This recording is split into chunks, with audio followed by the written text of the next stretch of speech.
glycémie. Aujourd'hui nous allons faire un jus pour ceux qui sont et veulent traiter le diabète naturellement et avec des ingrédients super faciles à trouver. En plus d'être très sain. Pour cette recette, nous utiliserons d'abord les célèbres épinards. Il est très important de se rappeler qu'il s'agit d'un traitement naturel que vous allez suivre pendant 7 jours. Regardez, il ne sera pas nécessaire d'enlever les tiges d'épinards. Nous allons l'utiliser avec tout. Notre deuxième ingrédient sera le persil, ou coriandre. Je ne sais pas comment vous l'appelez dans votre région. Chaque jour, le matin, nous utiliserons ces ingrédients. Vous allez tout laver, les mettre dans un récipient et le laisser au réfrigérateur. Ainsi, il sera plus facile de l'utiliser le lendemain également. Notre troisième ingrédient sera le chou frisé. Les gars, je vous conseille de laver les ingrédients et de les mettre au frigo, car si vous les lavez tôt, avant d'aller travailler, vous finirez par ne pas faire ce jus naturel.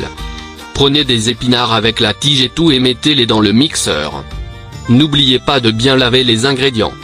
Puis, ajoutez du chou frisé et du persil. Il n'y a pas de quantité exacte, juste une poignée de chaque. Nous allons ajouter 400 ml d'eau. Il suffit de tout mélanger très bien. Profitez-en et dites-moi de quelle ville vous venez.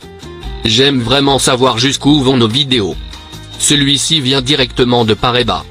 N'oubliez pas qu'il s'agit d'un complément au traitement que vous suivez déjà avec votre médecin. Faites toujours un suivi avec votre spécialiste. Vous prendrez ce jus le matin, à jeun. Prenez environ 400 ml de jus. Filtrez le jus, car il y a quelques brins, principalement des brins d'épinards. Prenez ce jus tous les jours au réveil, pendant 7 jours. Fini les 7 jours, repos d'une semaine. À partir de la 3e semaine, vous le prendrez 2 fois par semaine. Dès que vous filtrez le jus, remettez-le dans le mixeur et pressez le citron. Et mixez-le pendant quelques minutes de plus. Votre jus est prêt. J'espère que cette recette vous a plu.